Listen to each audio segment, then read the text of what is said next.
All right, let's jump right in. If you've been trying to keep up with AI this month, wow, it's been a whirlwind, right? We've seen some absolutely jaw dropping new skills, but also some serious corporate drama. So, we're going to cut through all that noise and show you the real pattern behind the headlines. I mean, it's the big question, isn't it? Where is all of this actually heading? It feels like we're hitting some crazy new milestone every single week. But here's the thing. If you look closer, the progress isn't random at all. There's a real pattern starting to emerge. See, what we're witnessing isn't just one big breakthrough. It's really an evolution happening on three different fronts, all at the same time. You've got the race for pure power, a big push for trust and safety, and, of course, a high-stakes corporate game of chess for who gets to dominate. So let's dive into that first front. Okay, front number one, the capability race. We're talking about making AI more powerful and, just as important, more efficient. This is the pure horsepower race, you know? Companies are just pushing the absolute limits of what these things can do and how fast. And boy, did OpenAI drop a bombshell on developers this month. Get this, 7+ hours. That's not a typo. That is how long OpenAI's brand new GPT-5 Codex can just work on a really complex coding task, completely by itself. We're not just talking about spitting out lines of code, no. This thing is testing, it's iterating, it's even finding and fixing its own bugs for basically an entire workday, all without a human stepping in. That is a huge leap. And when you look at the numbers, you can see just why this is such a big deal. I mean, sure, the accuracy jump on standard benchmarks is nice, but the real story is in refactoring. That's the messy work of restructuring huge, complicated code bases. And look at that jump. It goes from under 34% accuracy to over 51%. That's massive. And what's more, it's smarter about how it works, using less brain power on easy stuff and saving it for the really tricky problems. But look, raw power isn't the only goal here. Speed really matters too. Because if these powerful models are too slow or just way too expensive to run, what's the point, right? Their usefulness is capped. And this is exactly where Google just pulled a very, very clever move out of its hat. Okay, this is just brilliant. It's a technique called Speculative Cascades. The best way to think about it is like having a really fast junior assistant working with a super smart senior expert. The little speedy model bangs out a draft. At the exact same time, the big, powerful expert model is checking its work.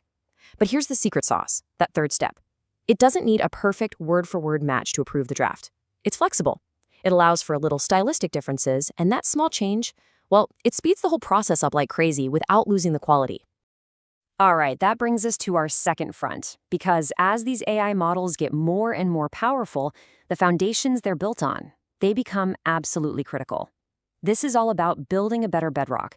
We're talking about trust, safety, and the quality of the data that fuels this whole engine. And a perfect example of this is Google's new model, Vault Gemma. It's built on a really cool principle called differential privacy. So what is that? Well, in simple terms, it's a mathematical guarantee. By adding just the right amount of noise during training, they can make it practically impossible for the model to memorize or leak any single person's private data.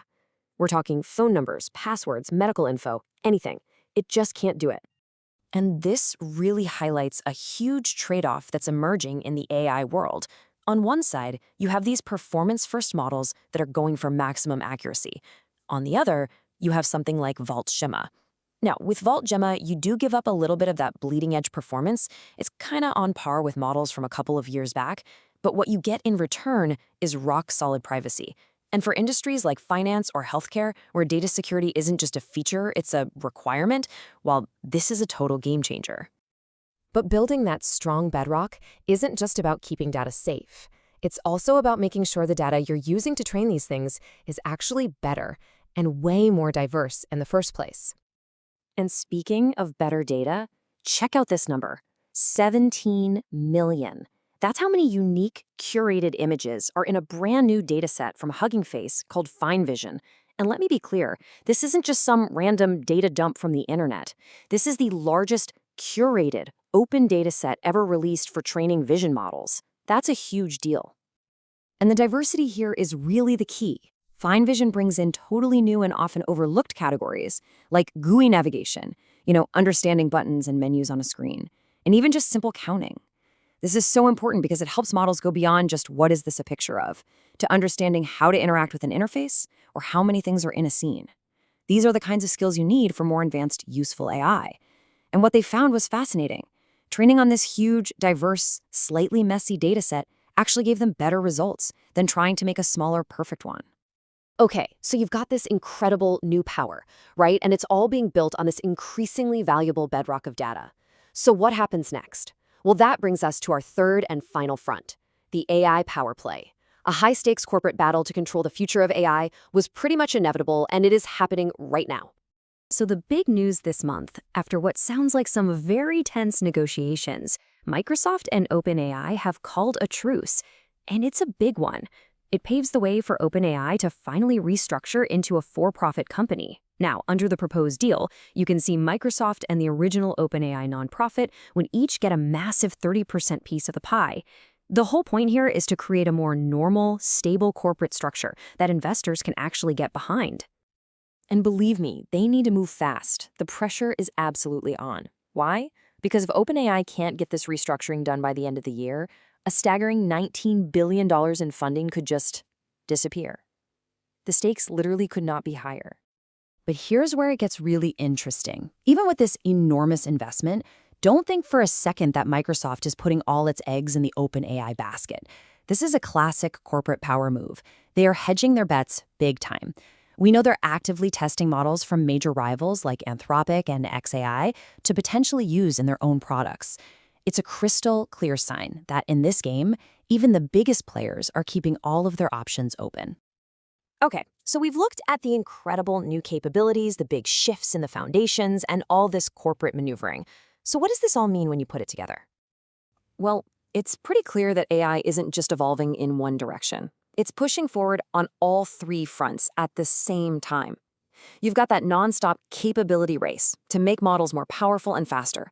That race is forcing everyone to focus on building a better Bedrock, with better privacy and higher quality data.